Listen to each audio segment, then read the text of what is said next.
Abavip turongeye turabaramukije mwese yambo amahoro turongeye turabashuje aho muri hose ku mpera z'isi mudukurikiye mumaze kutwereka urukundo turarubasubije natwe turabakunda cyane niyo mpamvu duhora hano muri izi studio buri wa kane saa 2 ku Isibo TV and on our YouTube channel Abavip TV. So today twabazaniye topic iri interesting, vast and very challenging as well. So muze gukurikirana mubane natwe mufate abafite udukayi hafi ebana mwandike mutwandikira ibibazo muri comments n'ibitekerezo byanyu. So today I'm your host and ngira ngo mumenyereye my brother coach Gael. So today I have the honors of being your host and my name is Tony Nganji and I'm a speaker, a leader, an entrepreneur as well, and I'm pleased to be here with you today. So uyu munsi tubafitiye topic iri interesting, topic ijyanye na failures. Abavip tubwizanye ukuri, twese mu buzima aho duca hose hari igihe ukora ikintu wapanze imibare yose, buri abapilote nibo bapanga imibare bagapanga na wind, umuyaga. Hari igihe natwe dupanga imibare yose ariko umuyaga hakanga gushya, right? So bikagenda ntibigende nkuko wapanze uko byari kugenda. Twese tubwizanyije ukuri, hari ibyo twagiye dukora muri ubu buzima twabyinvestishijemo ariko ntibigende nkuko twabipanze. So ibyo nibyo tuje kuganira namwe. Hari kenshi mushobora kutureba turi hano imbere yanyu mukagira ngo we have it all figured out, ibintu byose twarabikoze tumeze neza. No, we're all creations in the making. Twese turi abantu bari muri progress. So ibyo nibyo tuje kubaganirizaho, tubaganiriza uburyo twabyovakaminze, ibyo twakoze byose kugira ngo tuovakaminge ibyo ngibyo tugere kuho tugeze uyu munsi. So munyemerere nkuko bisanzwe noneho ndi kumwe n'ababa experts, ndi kumwe n'abantu mukunda cyane mwiyumvishemo, bongere babibwire, bongere babaramutse, mwumve impumeko yabo uyu munsi. Ndahera ibumoso bwanjye on my own coach, my own boss, my own mentor, and my brother. Actually, you was teasing we are operating ko ari word handsome. No boga. Nanjye ndaguhe hari impamvu ndi buguhereho. Impamvu ndi guhereho no ko ari wenyine ufite title ya coach. Oh, that's so munyemere mere kuri coach abibwire. Yeah, coach. Okay guys, murabizi VIP top 1% show turabakunda cyane tugiye kubahobera. Actually,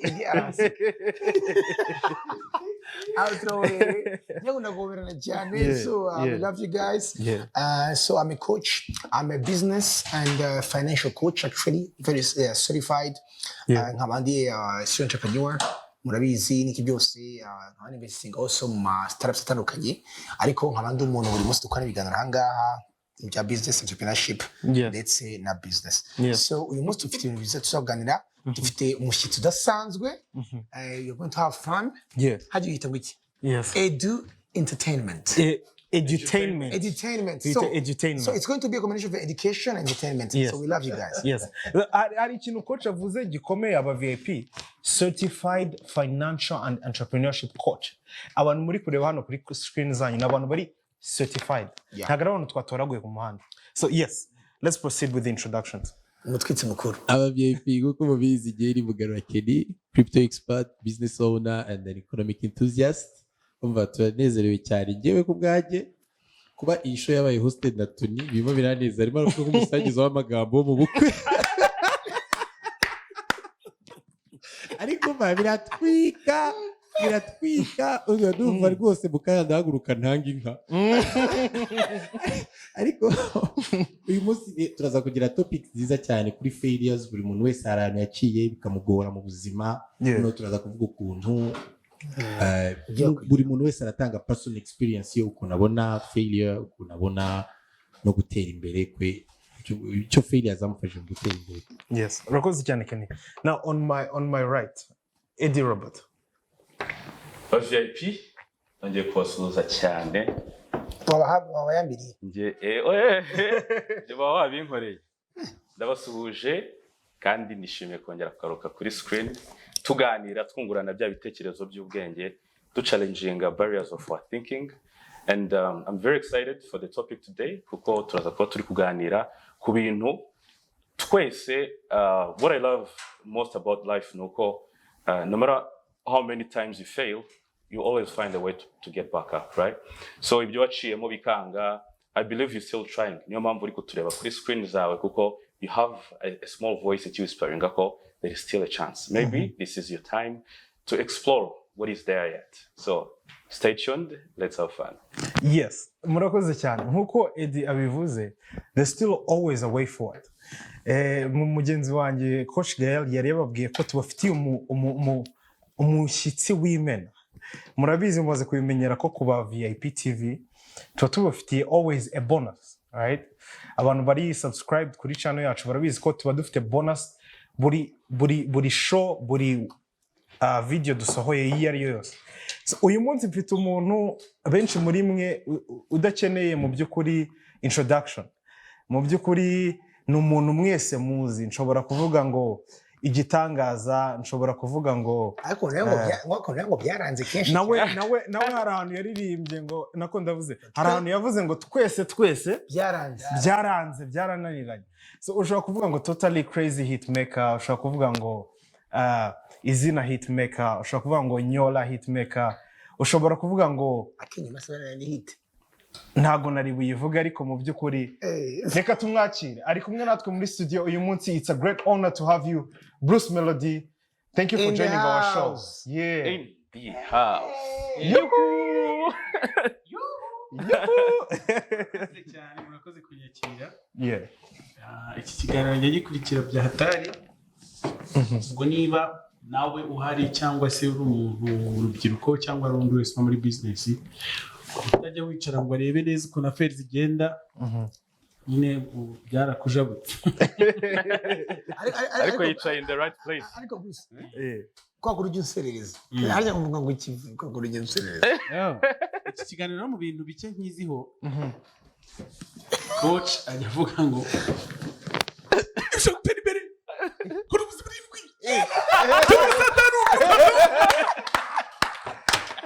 Ndumwe no kwimana. Nigitangaza. Uyu muntu aratinga murebe. Ngomba nsangamira abantu. Ajya wagivuga utuje. Utanga message nziza. Ubundi coach atanga message nziza ariko arakunda ajya yitanga ameze nkaho bimubabaje cyane batari kubyumva. Nuvuga ngo ese ko ndi kubabwira mufite amatwi? Nibyo gutera imbere. Tugize kumenya imwe kuri ubuzima bw'indwi.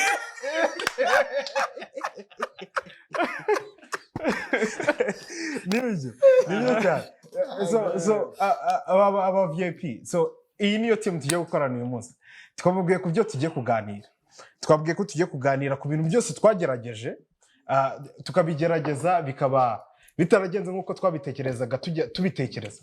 So nk'umutumirwa mukuru dufite uyu munsi, Bruce Melody. Yes. Iyi topic urayumva gute? Urabona ari ibintu bikwiriye? Urabona ko hari urubyiruko ruri hano hanze, hari abantu bari hano hanze bakuru batari n'urubyiruko koko bafite ibintu bagerageje, bashoyemo imbaraga zabo zose ariko byanze. So urabona ko ari ibintu biri relevant. Birasanzwe nta nubwo bitangiye ubu byakozeho mbega guhomba gukena n'ibijyanye n'ibyo byose ibintu bihoraho aho no kugerageza kwatwika akanga gushya birasanzwe bibaho, ahubwo umuntu unyuze muri ibyo akabasha kubicika. Abo nibo bitwa abantu nyine babaye successful cyangwa bitwa aba VIP. Abo ni aba VIP. Ariko nkubajije umuntu wese biranga tu yitangira. Birashoboka ko byakwanga ku muntu ari we. Nasira ndirimbo byaranze wayikuye he? Yeah. Inspiration yo kuri imyandirimbo. Irani indirimbo twakoze. Indirimbo rero ntabwo twavuga ko umuhanzi aba afite stock. Uvuge ngo mu gihe kiniki nzaririmba kuri iki hoya. Indirimbo iva ku Mana ikayigwa ikaza mu mutwe na ikakunyura mu kanwa bigaca muri microphone bikagera kuri radio cyangwa aho umuntu wari wese abyumvira. Urabona icyo afite isano na Bikira Mariya. Ni umugisha w'Imana ko nakoze iriya ndirimbo. Ariko rero n'ubundi ijyanye n'ibyari bihari icyo gihe. Yego. Muri iriya ndirimbo twarikodinze ku munsi wa mbere mu Rwanda batangaza lockdown. Yego. Twayikoze live, abantu wenda bamwe barabizi nubwo kuri YouTube channel yanjye biriho turi recording iriya ndirimbo guhera uri kumwe n'aba element n'aba rocky ku ijambo rya mbere twanditse byose kugeza indirimbo irangiye birahari twara recordings nari mfite ubwoba mu mutima wanjye nyine nibyo bajya bavuga ngo umugani ugana kariho cyangwa se umuhanzi ahanga biriho namenye ko corona yageze mu Rwanda baramaze kuvuga ngo hari umuhinde urwaye buracyabara ngo hari abandi barwaye ngo bangahe b'abanyarwanda ibintu bitangira kuba ibyahatari kandi kumva amakuru ko abandi bantu bafite ikibazo nk'icyo bagumye mu nzu ubu harahiye kubera ko ndabizi ukuntu gavumenti yacu ikora ntabwo ibitindiganyamo rero icyemezo cyo gufatwa mu gihe gikwiriye bari imbere cyane naratangiye gutekereza rero ukuntu tugiye kuba mu buzima butarimo gusohoka butarimo gukora ibyampaga amafaranga kuko ngiye nkora konseri mbega ibintu byose byagombaga gufungwa nibyo byagombaga kuntunga nibyo byari gukora iriya ndirimbo rero nayikoranye ubwoba n'Imana yansuriye mu nzozi yabusuriye mu bwoba bari bagufashe ku cyane abona ngo razi story kabisa exactly no ni ikintu gikomeye ku entrepreneurs n'aba business people bari kutureba hari igihe ukora mu bintu mu bwoba kandi bikarangira bibaye successful ntago buri gihe utangira business and you have it all figured out ntago buri gihe utangira business uvuga ngo ibintu byose ndabizi bizagenda A Z ubushize mu biganiro byashize twari turimo tuganira tuvuga ngo nta business plan nimwe turabona umuntu yanditse business plan ivuga ngo nzagera mu mezi 6-7 ihombe oya ntibibaho ahubwo buri business plan ziba ziri bunguke abayitwikira ariko mu by'ukuri hari ukuntu reality hits so nibyo our guest today yarari kuvuga so ndashaka ko twumva n'izindi ideas from my left coach what do you say about this topic today so here's the thing though hamwe yitwa Thomas Edison yes muramuzi Thomas Edison akoze bulb right umuntu akoze bulb actually bulb ni kano kantu nyine tubona muri ampoule abantu base ampoule itara ryaka agatara itara murakoze itara w'umunyamerika yafene inshuro zenze igihumbi umva this is not a joke man it's history it's real ashaka gukora bikanga akora bikanga inshuro igihumbi nyine nibaza ngiye buriya byo nayo kwikora kuri yame nari gukomeza inshuro igihumbi ngakomeza ibyanga nkomeza ariko inshuro igihumbi aranga ariko ku inshuro igihumbi na akora ampuri akora impamvu dufite mu project mbona agatara karaka iyi technology zo mubona yavuye kuri Thomas Edison bamubajije rero retiring ati se ko wakoze inuza byanga yaravuze ngo ntabwo na failinze inshuro igihumbi ngabwo nize mu buryo igihumbi uko nakora ampuri bivuze ko mu kintu cyose dukoze tugatsindwa twiga ubwenge so urumva rero niyo mpamvu ngira abantu batureba businessmen entrepreneurs kibyo mpamvu dufite ipane bose y'entrepreneurs hano n'aba business bikorera kugira ngo mumenye yuko ntabwo ushobora gukora ikintu ushaka kwikorera ngo ntufite ya spirit yo kuba gufightinga bizapfa bwa mbere bizapfa ako nka Thomas Edison uvuga uti ntabwo natsinze inshuro 10 man ahubwo nizi inshuro 10 kugira ngo mbashe gukora business yes ubu ndaza kuba urugero rwa business nakoze iki kana kanje amafaranga ariko it's fine so ibyo bintu ni ibintu tugomba gukora ahubwo yabihereyeho wa mugani ukuntu twumva ukuntu Kenya kuriya amafaranga tubihere Abavip nibyo bakeneye kumva inkuru suko Kenya kuriya amafaranga ukuntu ukuntu wamwahepfedinze wenda urwa ukuntu mwahomvye muri iyo business je urugero business ya mbere ngiye nashatse gukora ni business iri kera kabisa mu 2007-8 ntigeze gukora business ya videoteke videoteke zaratwikaga gukodesha utumovie n'uduki kose iyo business nikora mu rugo ndagira iki byose ni petit frère wanjye kinyari kiri umwana gariwe petit frère wanjye n'undi mujama irahomba barandiye man ko nyine ari muri Amerika siko byagenze kandi ushoyemo amafaranga menshi cyane menshi ariko barandiye aho Kenya ari mu bantu bari bagize movie ariko urumva ngo mubaragiye kubera ngeze abakiriya bashakaga Kenya rero zitwaye ni nacyo kintu tuvuga kubera yuko haje gushya sasa rero business zirashya arashya kubera yuko ariko se Kenny ubundi ibintu ari kuvuga urabizi urabyemera Kenny amakase amasede n'iki byose byanuza yagendaga akagira gute ugasanga bafite ngo abantu babihaye muri quartier simbazi bakaba for free kanagira ubuntu kandi bagomba kwishyura tugarutse kuri iki kintu gahera avugagaho yego Kenny buriya muri business ugomba kugira ibanga yahombye ibanga ry'akazi Kenny iyo ntabwo ikiri business ni icyahoze icyahoze ari business kuko ubu ngubu ntabwo kikibaho uretse nacyo na sede mwakodeshaga ntizikibaho none nyuma yaho mvugira icyabaye ngo indi business sasa rero ibyo guhinga turumvikana kena mu mushinga nyine ukuntu tuzunguka mu bintu by'ubuhinzi Kenny mubwize kuri iki Kenny nguyu Abavip ni petit frère wanjye ariko ibintu yankoze ntabwo ari byiza nguyu mu mushiro kamera mwari iyo rero ndetse mukora cyezwe cyane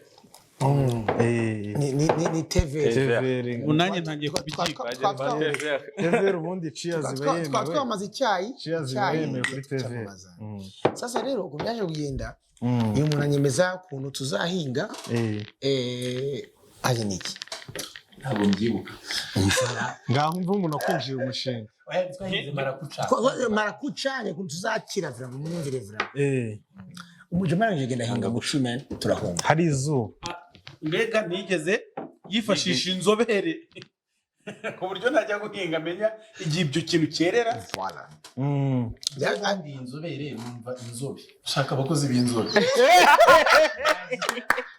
iragira rukuvuga ngo Kenny yazatse abakozi abakozi b'inzobe igerageza twiga mbere aho zikari byo ni lack of information Kenny ntiyabasha gusobanukirwa Kenny ntabwo yasobanukiwe neza mena kandi bibaho cyane ntabwo Kenny twamuveba hari igihe twese dukora ibintu bidafite information akora mpamvu twavuze abantu bakuriye Yesu kandi twakoze ubushize business zifa ko ariko abantu badafite amakuru neza information ukore research umenye amakuru neza ikintu ugiye gutangiza ugikore neza ariko nubwo ibyo byose nabikoze bigapfa hari ibintu nakoze birakunda so ntabwo narekeye aho ahubwo narakomeje so urumva ni yantuza hari script ivuga ngo umukiranutsi agwa karindwi akagira gute akabyuka karindwi so you have ugomba kugira spirit multiplication yes so nuvuga ngo buri uko uguye ni nako buri ugomba guhaguruka so kugwa ntabwo ari igitangaza ahubwo ugomba guhaguruka nkunda ukuntu coach agira gutya niyo mpamvu iki kiganiro nyine kibamo ibintu hafi ya byose barimo n'akantu k'ivugabutumwa gake nkunda ukuntu nyine agira gutya agatanga urugero rwo muri Bibiliya nanjye ndabikunda ariko inshuro nyinshi ntibinkundira kubera kunganira n'abanyabyaha ruharwa impamvu uru rugero ruba rushoboka nonaha ni uko twebwe ibyaha byacu turi mu bavira birabayabaye sometimes mura n'abanyabyaha bakomeye uburyo ntabonaho nyuza akajambo k'Imana ibyo rero ndabikunze cyane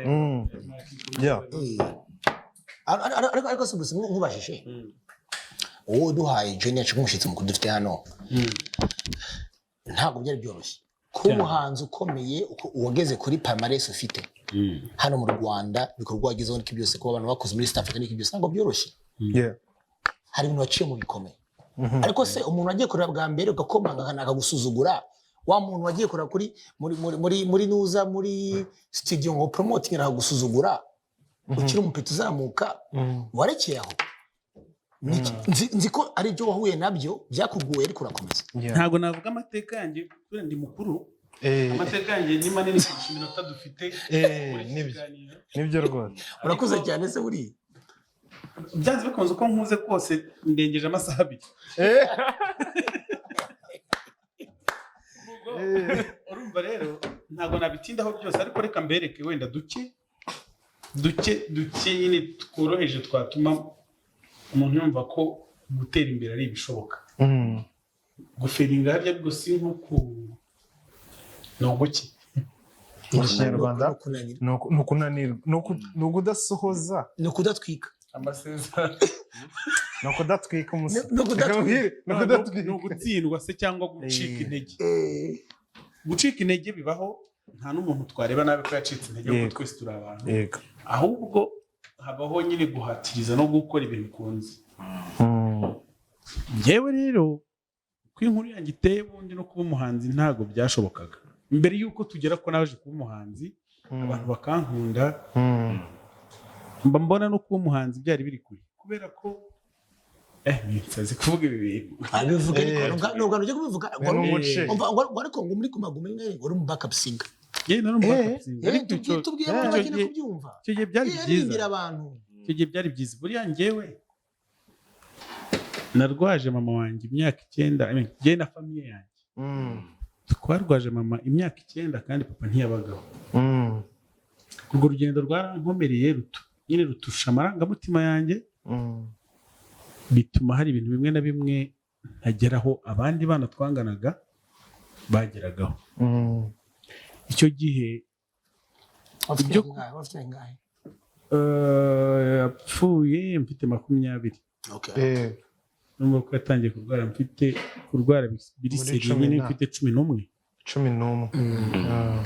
bituma nsa n'umuntu usubiye inyuma gakeya ku nzira abandi bantu bari kunyuraho turi mu kigero kimwe urumva hari urugero ruri average rw'abantu bose urumva ntabwo nari nkeneye kuba umukene cyane ntabwo nari nkeneye kuba umukene cyane nashaka kunyura mu nzira nk'abandi bana banyuramo birapfa rero haza ubukene urumva umuntu urwaye imyaka ingana gutyo bigenda bisubira inyuma cyane noneho inzozi zanjye zo kuba umuhanzi ni nacyo gihe zari ziri kuvuka zigongana n'imbogamizi imeze gutyo numva nyine bisa nkaho bitagishobotse numva ndi hasi urabona ko hakunda umuntu reka mbaho urugero hari urugo rumwe nigeze kujyamo baduha agatiba ndi kumwe n'undi mujama wanjye ntabwo namubwiza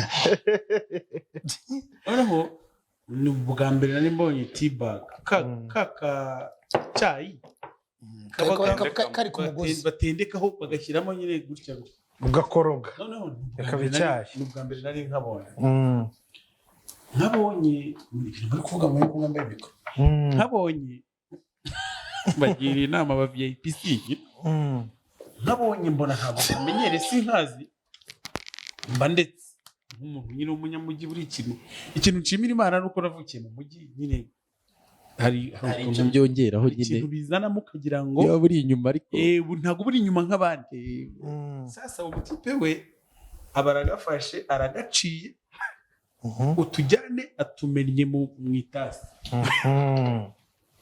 haburaho gato ngo nanjye ngace kuko niwe nari ngiye gukopera yari mu grupo haburaho gatoya ngo ngace umumama wo muri urugo ati have ni mu byo bintu araza afata bya bindi bya mutipe kubimena njyewe akanyina ntara agace nyine kubw'amahirwe yo gutegereza mbambaye umusirimu w'umunsi sasa ibyo bisobanuye yuko ntago umuntu nyine waravuye iki Kigali muri icyo gihe twari turimo ako kara akantu kahatari ko kumenya ariko ntago nabashije kugira umwanya wo kukamenya ni urugero nari nyujijemo wenda kugira ngo ibintu bise nk'ibyumvikana hanyuma ubuzima bukomeza bumeze gutyo ariko nyine njyewe inzozi zanjye zo kuba umuhanzi nzikomeraho ndavuga nti njye nzaba umuhanzi ku byiza no ku bibi niyo mpamvu mwumvishe mu nkuru zanjye arimo ngo agiye Nyamirambo n'amaguru nturutse i Kanombe iyo niyo ariko sinjye niyo nkuru ya mbere ahubwo dushaka no kumenya ariko byabayeho birabiri turashaka kumenya niba ubona kari agapfundiko nkora siporo namaranye iminsi ariko ni Bruce Melody arimo kuvuga ngo no kuba VIP bandi batandukanye aba entrepreneurs bandi batandukanye sibyo nuvuga ngo nubwo mushaka kureba umuntu ari kuri level runaka hari ibintu aba yaragiye acamo n'abandi bose bacamo buri munsi so ikintu turi hano gukora nk'aba VIP muri iyi top 1% show no kubabwira ati ibyo bintu birashoboka ahubwo wicika intege tugusangize ibintu twagiye dukora nawe ushobora ku applyinga muri iyi si ya none kugira ngo bikore Eddie ndagira ngo utakoninga kuri iki kintu ibi bintu bya failures biri real abantu abanyarwanda bamaze kubibona njye maze guhura n'abantu benshi bamaze kuinvestisa aba millions in businesses nanjye burandaza kubabwira Abavip hari abantu banyinvestishijemo is it 8 million nandi kumwe na idaraza kutubwira 8 million turafailinga right ibyo byose turaza kubivuga so noneho tukaza kugira ngo tubabwire ati twakoze iki niki kugira ngo ibyo bintu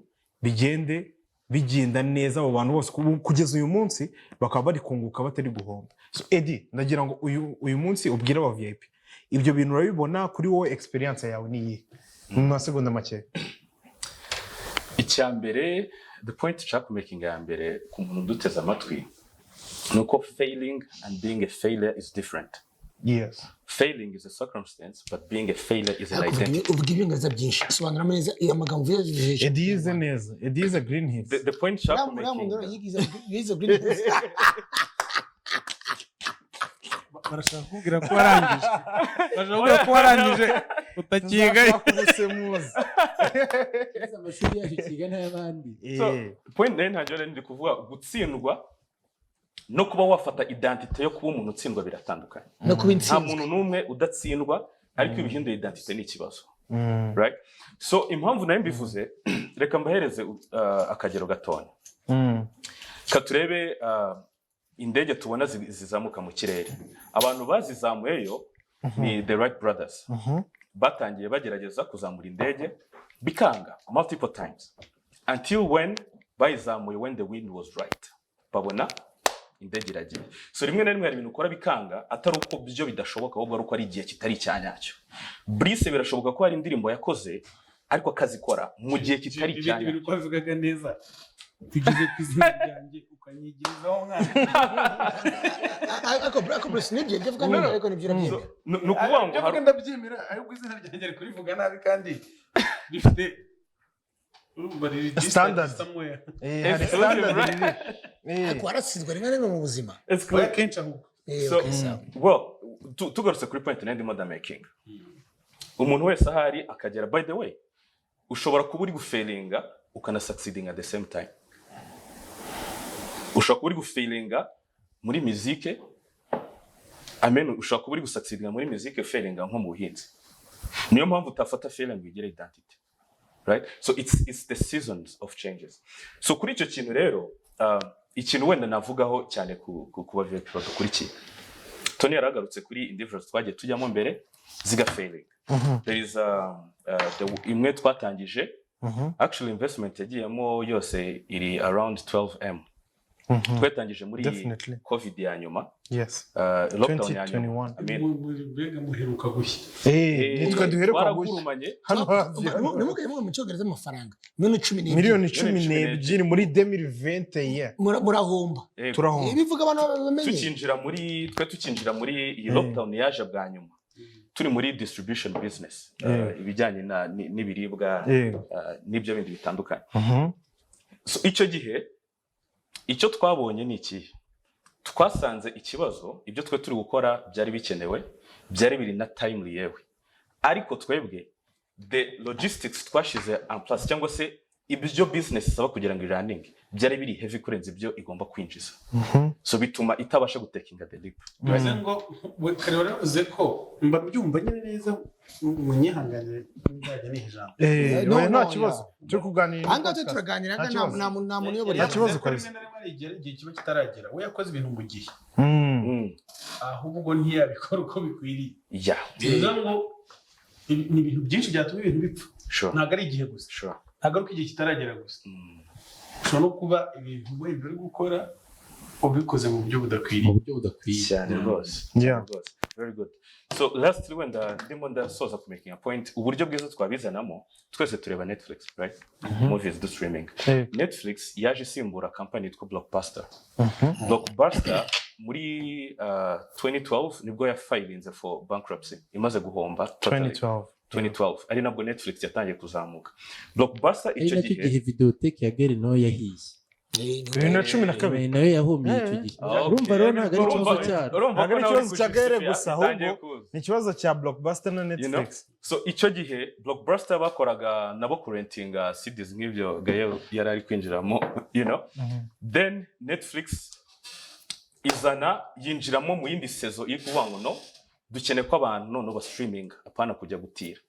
And now by the point shaka making ntago ari gufailinga no gusucceedinga kwa Netflix. Point shaka making ni iki gitumye Netflix ijya uyu munsi. Abantu benshi bakeka ko Netflix yari kubera du subscribinga tukishura. Ariko revenue stream yabo inini akakanya ntago iva muri subscription iri kuva muri production. So bagiye biga ibihe baravuga ngo okay twinjire muri streaming abantu barimo baraya ama filme yacu live. Ariko iyi season nayo iravaho. Ahubwo ikibazo iravaho twinjira he niyo mpamvu tureba ziriya Netflix production nta mafilme meza niyo industry iri kubinjiza amafaranga menshi. So bagiye makinga ni simple. Tugomba guhora iteka twivolvinga niba dushaka kugira ngo twiprotege twishoze. Kuri icyo kintu hari ibintu nkunda, hari ijambo nkunda rivuga ngo you're not, ntabwo uri muto ku buryo utakwigisha, nta nubwo uri mukuru ku buryo utakwiga.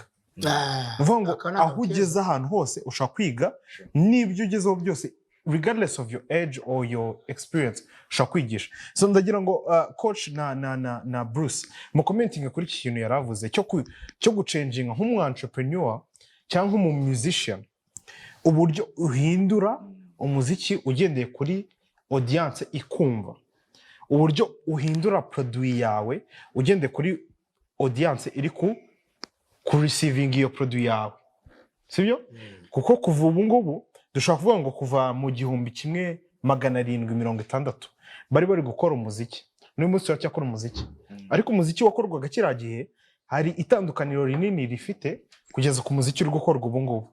So kugira ngo nk'umu entrepreneur, nk'umu business person, nk'umu musicien, icyo ari cyo cyose kugira ngo ubashe guhindura ni ibiki urebaho, cyangwa se ni ngombwa ko, kuko hari abantu bavuga ngo njye niba natangiye ndimba hip hop ngomba kuzakomeza ndimba hip hop, niba natangiye ncuruza udupfukamunwa nzakomeza ncuruza udupfukamunwa.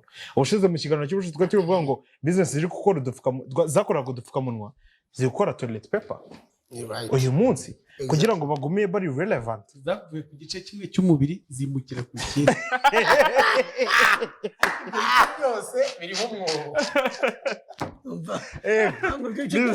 umwobo. Ibyo bice byose by'umubiri birimo akazi, sibyo? So ndagira ngo mutubwire as a successful business person muri industry of music, now as a successful entrepreneur and investor, mutubwire ese birashoboka ko umuntu yatangira business uyu munsi muri 2022 umwaka utaha akayihindura cyane, umwaka utaha ukurikiye utaha akayihindura? Nyine bisaba iki? Birakunda, birashoboka? Dore kuri coach ngiye mvuge hanyuma Bruce Melody aza kuzana perspective ya music y'umuziki. Ngiye kamvuge muri business in general. Bill Gates yavuze ko ikomeye cyane, yaravuze ngo ni byiza cyane guserebra ko twatsinze, twagize success. Ariko ikirijo cyane buriya ni ukwigira muri failures. Cyase ni ukuvana amasomo mu byakunaniye. Niho bwenge buriya buzima. Iyo ugiye mu byakunaniye niho buriya ukura ubwenge bukomeye. Ibi bikunaniye bikanga ukiga. Hari ikintu kimwe nabonye muri isi ya business kugira ngo ubashe kwishobora neza ugomba kuba flexible. Sure. Niyo mpamvu mpita nkunda ijambo ryitwa chameleon. Chameleon murayizi? Chameleon urunyaro vu mu Kinyarwanda, urakoze cyane. cyangwa se wa muhanzi wo mu Buganda. Donc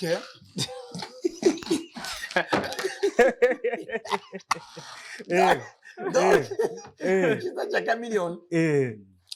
Chameleon isa nk'ahantu iri. Iri ahantu h'umweru, ibumweru, hano ziga mweru, iri adaptinga. So uri mu businessman kugira ngo utere imbere nk'umu businessman ugomba kumenya ko adapting to the current situation. Yes, ibyo wavugaga kambare zakoraga ntuza covid iraje zikoze ubupfukamunwa.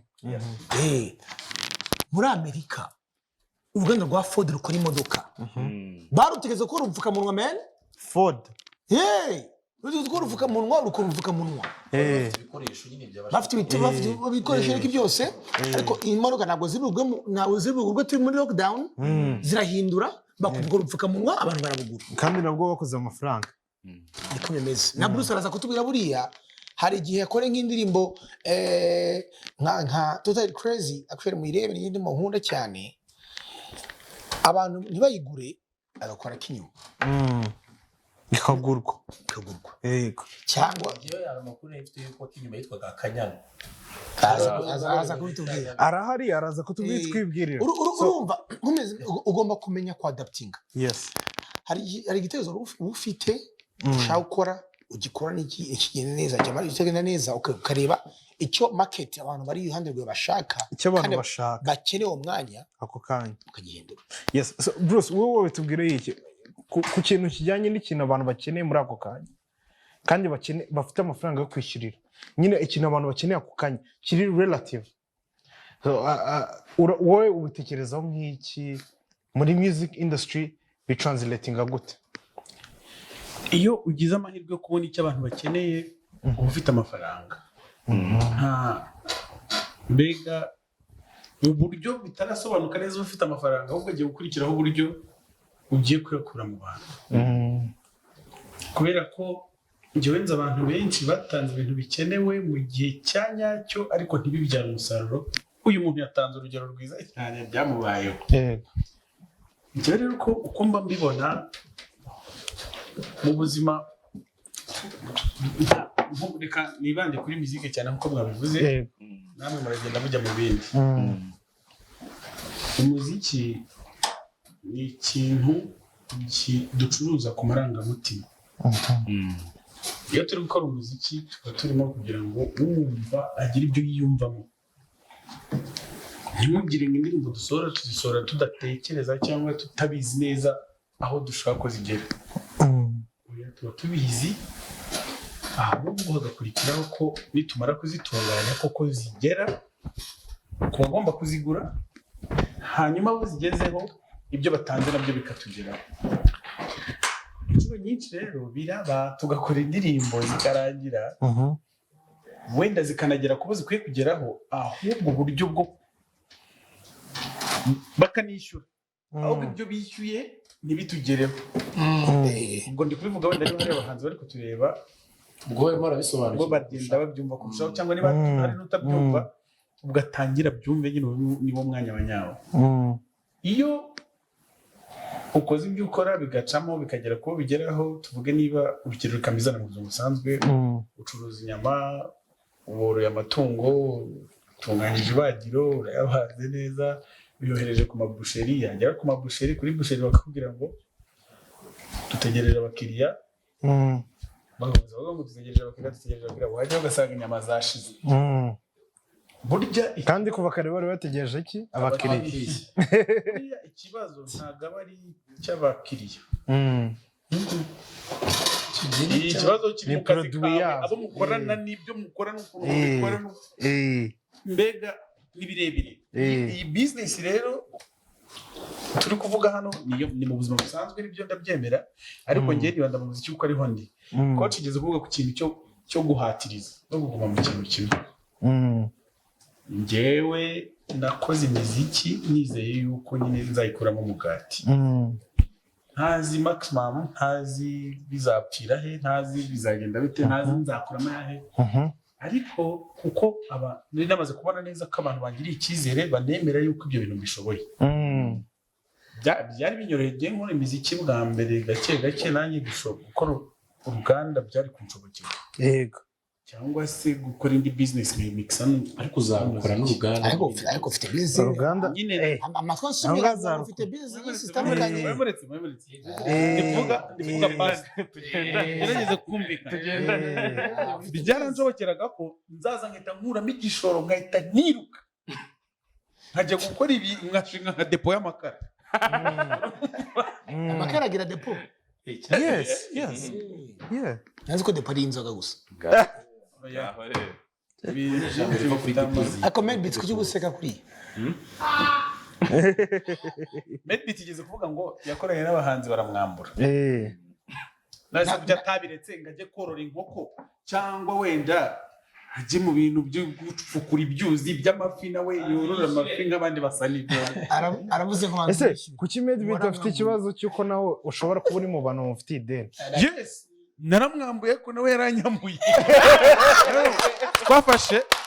twafashe amadeni tuyahuje dusanga niwe usigayemo ideni mwarishyuranye ntabwo twishyuranye andi mideni turabona undi nshobora kuba muri mideni wenda y'ibihumbi 10 njye undi mirya igihumbi 8 bikarangira n'ijyewe kibiri medibiti rero wikosore kuri kamera ariko ndavuze bigibikije agastori barakavuga gato hari umuntu w'inshuti yacu twariganye yigaga imbere yanjye gato bitaga Jameni ntabwo yavugaga ikinyarwanda cyiza abaye ikinyarwanda kivanze n'igikongomani rero avuye muri Kongo kuko ni igiswahili cyangwa ni nka medibiti ariko akaba yari afite ukuntu nyine atari mwiza abakobwa batamwiyumvamo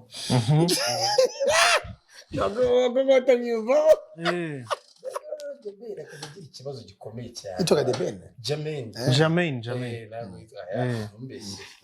Sana akagira ikibazo gikomeye cyane mu gihe abandi bahungu barimo barakina n'abandi bana we bikamubabaza akagenda akagira ama depression tukamaze se bro kandi azi gukina umupira kandi uzi gukina umupira aterega ngiwe ati sinzi ukuntu bimeze ati nyamara mbona ari ikibazo ari ngiye ukuntu neye ariko ntiyacitse intege Jameni aza gufata umwanzuro turi hafi kurangiza muri segonderi avuga ati ngiye murabizi rero kuvuga nzajya niyaranje nimero yanjye niho abakobwa barenga 10 byibura buri cyumweru ati nkomeze ngerageze ati nkomeze ngerageze haje gushya nanjye ushaka Jameni rero dukora akazi iminsi ya mbere abantu bakagenda muri za supermarket ukabona ati nimero yawe nagukunze bamwe bakamuseka abandi bakagira iki abajama bakajya bateka bro urikemesha ati ngiye icyo nshaka ndakizi Jameni ubu ngubu tuvugana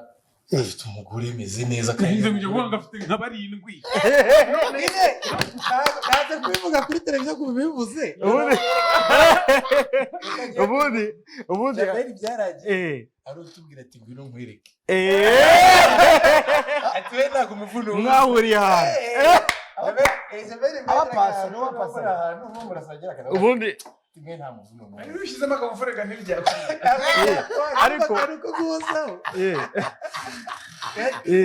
kare nari ndahantu mpura n'umuvi niba ariko tureba yambabaje pe nuko twari turi ahantu kwiyenerva bidatwika ariko umupapa yaje arambwira ndagukunda cyane no yaje ambwira ngo we Bruce Melody umuntu aba afite n'agatoni kataraza ahantu turi ahantu bidakwiye nyine ko umuntu avuga gutyo muri iyo toni iri we Bruce Melody ngo yise we Bruce Melody ngo ni we sha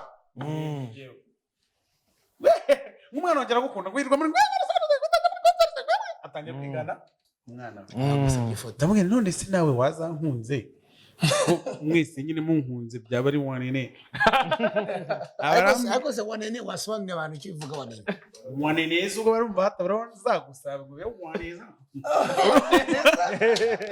umupapa baravuze ati umwana wongera gukunda byatariye ndamubwira nawe uzankunde bizaba ari byiza kongera n'indirimbo z'abapapa ntabwo ngira iz'abana gusa ngo yanjye sinagukunda ngo ndashashe ntuzi none se urukundo rwawe uruha abasaza gusa abarambwiye ugiye ngo ni urw'abasaza rwose mwene nawe cyo tuzahure nanjye n'izabukuru ahita ambwira ngo ariko rero ngo hagati aho ngo reka dufate agafoto ngo nze kukamwereka mbega nagerageza kumwereka yuko ko umwana wankunda ari byiza ariko nawe nkunze byaba byiza kurushaho kandi uriya muntu ndabizi neza ko nkunda ahubwo amarangamutima ye yashyize ahantu inyuma buriya iyo ukunda umuntu ejo bundi twabuze abantu babiri b'ingenzi yego Ivan Buravan na Yanga ni abantu twese twakundaga kandi twiyumvagamo ariko natunguwe no kubona ukuntu abantu batangiye kubona ko babakunda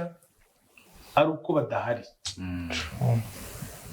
ejo wakunze umuntu ukabimwereka agihari niba uri umukobwa w'inkumi ukaba wambara mini ari ukwambara mini no kubwira umuntu ko umukunda igikomeye ni iki niba uri umusaza usinda abantu ugasindira mu bana wenda batari n'abawe ari ugusinda no kubwira umuntu ko umukunda igikomeye ni iki Abavip ngenda bakunda none akantu tugaye cheers cheers kabisa Abavip cheers kabisa kuri ako kantu kabisa yewe ndabakunda reka tubibwirane true niko kuri nziza so dusoza dusigaje iminota mike cyane iminota 8 ndagira ngo abantu bose turi kuri iyi pano ngira ngo Abavip muratuzi dufite umushyitsi nyamukuru niwe Bruce Melody yaduhaye show yatuganirije ebana ndagira ngo buri muntu wese uri kuri iyi pano agire ikibazo kimwe kimuvuye ku mutima amubaza adusubize mbere yuko to leaving at the studios on this Thursday 8 p.m. ndahera on my left Coach Gael ni ikihe kibazo kimwe wabaza Bruce Melody wabariza umufana uri hariya kugira ngo agisubize mu gihe tumufite muri studio? My brother Bruce ikibazo kimwe cyawe reba hano industry y'aba Nigeria nigeze y'aba Tanzania bafite gusa Diamond ubona ko ageze hejuru ariko rero Abarundi twarabarenze Abagande twarabarenze Kenya turi kumwe nayo twarayirenze nayo ko ndibuka Sauti Sol yaraguhamagaye ishaka umukorana collab ariko birashoboka yuko wowe Bruce Melody wafata Africa muri music yes cyangwa niki kigomba gukorwa niye migambo dufite igisubizo ni yes kubera ko nyine n'u Rwanda ni yes cyangwa ni yes ni yes imwe na yes ya kabiri iki impamvu bishoboka nkuko nabivuze kare wenda nababwiye haka background gatoya nyine ubwana bwanjye ntago bwari bushimishije ntago bwari buryoshye ntago nari umuntu wiyumvagamo ko nzakundwa n'abantu benshi bangana nk'abankunda kugeza ubu kandi nabishimira Imana yatabaye n'imbaraga zanjye zari zihagije ariko niba ibyo byarabaye nta kintu kinini mpereyeho gufata Afrika birashoboka cyane cyane ko mufite u Rwanda n'Abanyarwanda bari kunshyigikira kugira ngo ibyo tubashe kubigeraho. turabashimira Jewe Bruce ikibazo cyawe vavo ikibazo cyanjye Bruce twese duhura na failures niko twahoze tuvuga ariko se Bruce zihindura iki kuri karakteri y'umuntu cyane cyane uko ubona abantu nuko ubona akazi kawe mu muziki kuri icyo kintu musubire kimwe cyaje ubundi wa post nzi yuko ufite igitaramo i Burundi abantu baravuga ngo unagomba kubikora ko abantu bapfuye kuko ya situation tuba turimo baragutuka n'ibyo byose niki icyo ko wenda hari abantu babibonye nabi wenda nabo bafite n'abantu babakurikirana ntago ndi bugitindeho cyane ko uyu munsi ntabwo turi mu mwanya mwiza wo kuvuga kuri banyakwigendera kubera ko imitima y'abantu benshi iracyababaye wenda twazashaka akanya nyuma y'iki gihe tukabivugaho kubera ko sometimes hari igihe umuntu avuga ibintu anahubutse bashobora kubabaza abantu benshi rero icyo kubera ko njye nyimenyereye abantu benshi bajya bampubukiraho sinifuza ko hari undi muntu wanyura muri ubwo buribwe ntabwo ari byo bari bahubutse Ken yarambajije ngo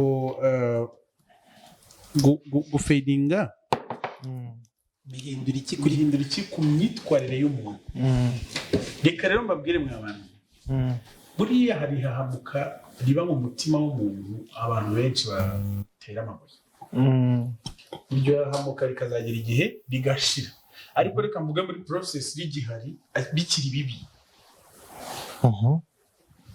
gufadinga ni ibisanzwe ariko iyo bigeze ku muntu uzwi bihinduka ikosa kubera ko rubanda baramujanje that's true tuvuge umuntu ateguye igitaramo kiramugoye birabaye wajya kubona ukabona abantu bari kuvuga ngo biriya se ngo ninde utabikora kandi biriya gutegura igitaramo bitwara amafaranga bitwara umwanya bitwara ubumenyi n'abantu mbega bitwara ibintu byinshi n'akagero gato ariko iyo umuntu akoze ikintu ku ruhande rwe ashaka gutera imbere ntikimugendekere neza iyo icyo ubwacyo ku mutima we haba hagiyeho akantu yabona noneho abantu bari kuvuga ko yakoze ibintu ko bitari bikwiye kugenda mu buryo bubi mbega babivuga mu buryo bumusesereza buri negatifu kuba biri negatifu nuko bigusesereza byara gutandukana hari umuntu bivuga adashizemo ishaza hari n'undi muntu ushobora nko kuzana agahita avuga ngo ubuse ngo bari ngo bicaye bari kuvuga ibiki we sinabivuga mu by'ukuri akabivuga yicaye ku gasonga bugari nta bugari ari gusonga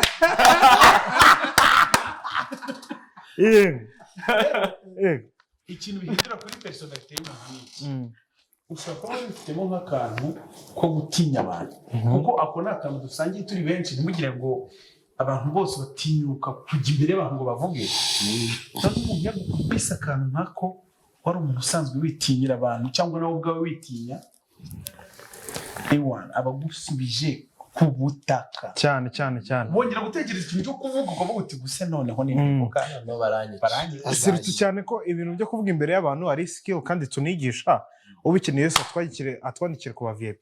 So Eddie mu masegonda make na Bruce agusubiza mu masegonda make dusigaranye umunota umwe niki wamubaza nawe akagusubiza mu masegonda make niki ngira ngo cyari ikiganiro kiri fruitful ku muntu wafunguye ibitekerezo byiwe ndashaka kugira ngo byibuza Brice avugane n'umuntu cyane cyane w'umwana uri kugerageza kuzamuka ari guhura na failures ze nyinshi mu buzima kakanya nta hope afite wenda yuko hazashya ariko akurikiye ikiganiro turi gukora afite impano runaka afite aspirations ziwe afite ibitekerezo afite abantu bari kumuchallenge nk'uko babivugaga bamubwira ibintu bibi n'ibiki kuri wowe from where you sit byibuza muhereze message ariko nanone umuhereza nk'ishusho umuhereza iyo direction from where you sit at least kugira ngo abashe kureba urugendo arimo naho ari kugana gira ikintu wamutubwirira yarakoze byatsaye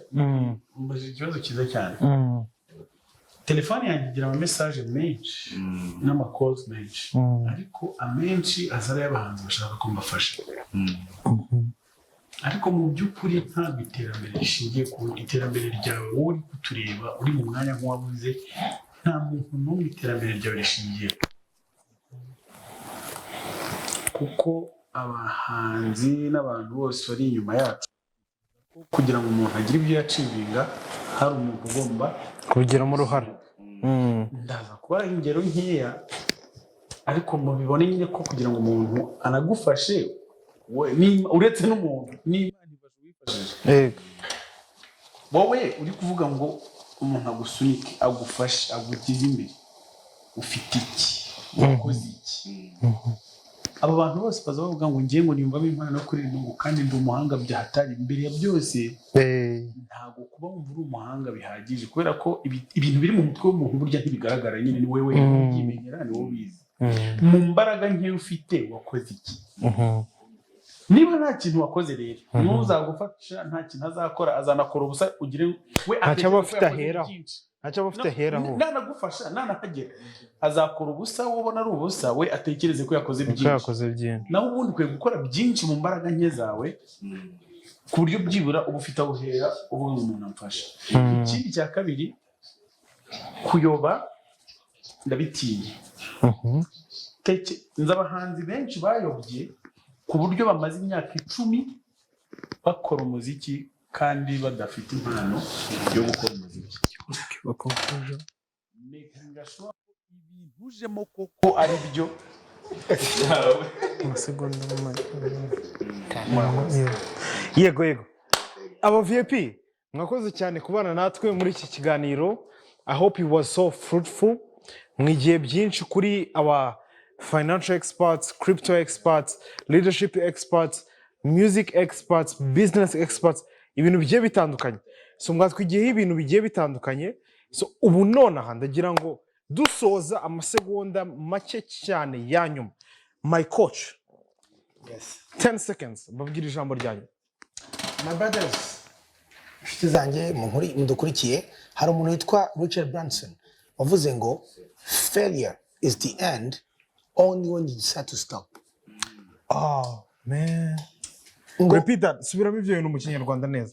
Ngo gutsindwa cyangwa gukora ikintu gikanga nibyo bikurangiza iyo uhisemo gusa guhita uhagarika. Yari amahitamo yawe. Ni amahitamo yawe. So vango n'udahitamo guhagarika ugakomeza bizacamo. Abantu bose turi kumwe hano turi kumwe n'umuhanzi wa mbere ngiyewe nemera muri East mu Africa gihugu muri East Africa right now Bruce Melody yababwiye inshuro nyinshi byaragerageje biranga irakomanza biranga ariko arakomeza no guhatiriza iyo spirit yo guhatiriza ikintu gikomeye so ruvuga ngo please ibyo urakora bikanga please continue komeza wiki komeza usome komeza ugire komeza research hanyuma komeza iyo spirit ni ukuri turabakunda cyane God bless turi kumwe nawe AVUZE cheers abantu bose badukurikiye cheers and have a good night bless